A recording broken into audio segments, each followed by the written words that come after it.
America began not as a superpower, but as a provocation.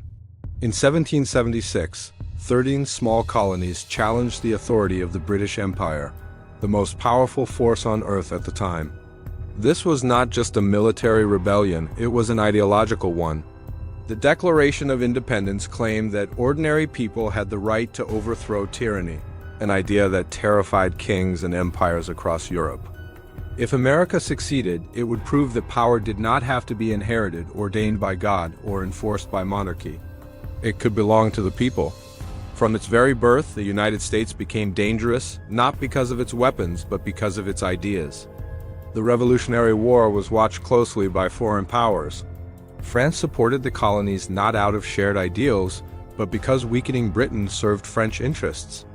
Even in victory, America learned an early lesson: nations rarely act out of friendship-only strategy. After independence, the new republic faced threats from within and without. Britain lingered nearby, Spain controlled vast territories, and native nations resisted American expansion. The young country was fragile, divided, and deeply unsure of its future. Yet what made America unique also made it controversial. Its constitution created a system without kings, without inherited rule, and with limits placed on power itself. To monarchies, this was a contagious threat. The American experiment suggested that rulers were not permanent and that people could replace them. That idea spread faster than any army.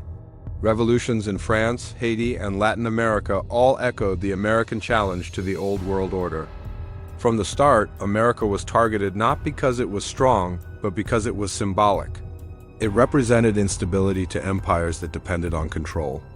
The United States survived its infancy, but in doing so, it set itself on a permanent collision course with traditional power.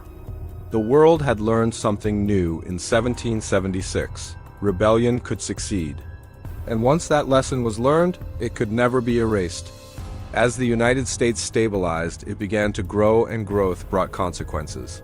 Throughout the 19th century, America expanded westward under the belief of manifest destiny, the idea that its expansion across the continent was inevitable and divinely justified. To Americans, this was progress. To native nations, it was destruction. Entire civilizations were displaced, broken, or erased. To Mexico, it was conquest. The Mexican-American War resulted in the United States seizing vast territories, reshaping North America through force. This era marked a turning point. America was no longer just defending itself, it was asserting dominance. The Monroe Doctrine warned European powers to stay out of the Western Hemisphere, signaling that the United States now saw itself as a regional enforcer. While framed as protection, it also declared control. Smaller nations in the Americas quickly realized that independence from Europe did not mean freedom from American influence. Globally, America still claimed to reject imperialism, yet its actions increasingly resembled it. Economic interest, trade routes, and strategic locations became priorities. As American industries grew, so did the need for resources and markets. Power was no longer theoretical, it was physical, economic, and territorial. This expansion created resentment. Neighbors viewed the United States as aggressive and self-serving. Indigenous resistance continued. Foreign powers began reassessing America not as an experiment, but as a rising force that would eventually compete with them. By the end of the 19th century, the United States had laid the groundwork for global involvement, whether it admitted it or not. America was learning a critical lesson: expansion invites opposition. The more influence it gained, the more enemies it created. Targeting America was no longer about fear of ideas alone, it was about resisting power. The Spanish-American War in 1898 marked America's arrival on the global stage. In just months, the United States defeated a European empire and claimed territories far beyond its borders. For the first time, America openly embraced overseas influence. It justified this expansion as liberation, but to many abroad it looked like empire building. The contradiction between America's ideals and its actions grew sharper. World War I pulled the United States into European conflict, and although it initially withdrew afterward, the war demonstrated America's industrial and military potential. World War II changed everything. As Europe and Asia lay in ruins, the United States emerged economically intact and militarily dominant. It held the world's strongest currency, largest economy, and most powerful armed forces. With victory came responsibility and control. America helped design the post-war global order through institutions like the United Nations, the World Bank, and the IMF. These systems stabilized much of the world, but they were built largely on American terms. To allies, this was leadership. To others, it was dominance disguised as cooperation. Nations devastated by war relied on American aid, but reliance bred dependency.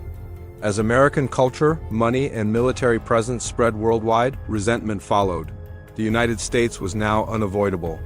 Decisions made in Washington affected lives across continents.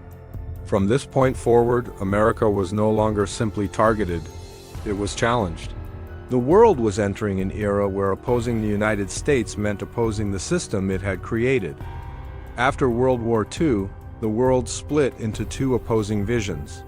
On one side stood the United States and its allies, promoting capitalism and liberal democracy.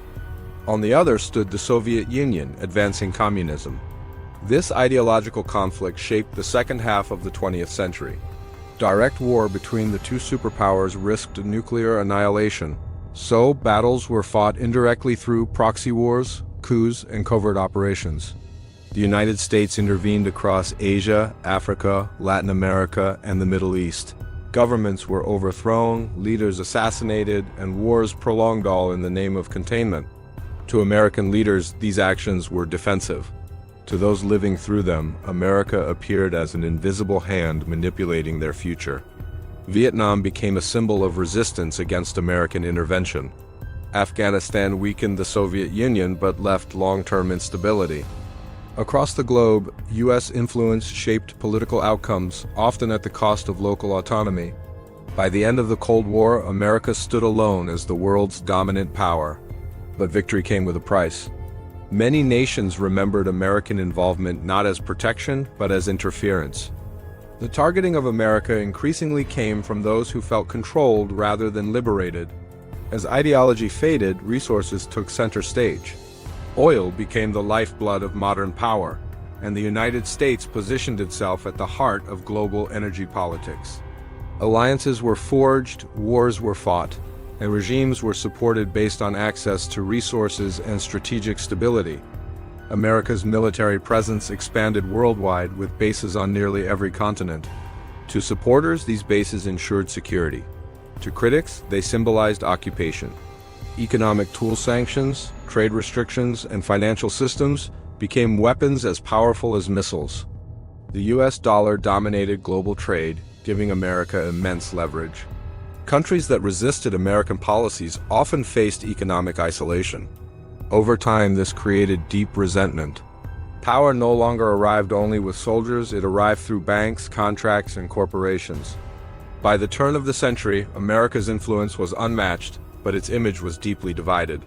It was seen simultaneously as protector and oppressor. The attacks of September 11, 2001 revealed a new form of targeting. Non-state actors struck America not to defeat it militarily, but to challenge its symbolism. The response reshaped global politics. The war on terror expanded American military action into new regions, particularly the Middle East. While some threats were neutralized, long wars created instability. Civilian casualties, surveillance programs, and prolonged occupations damaged America's reputation. To many, America now represented endless war.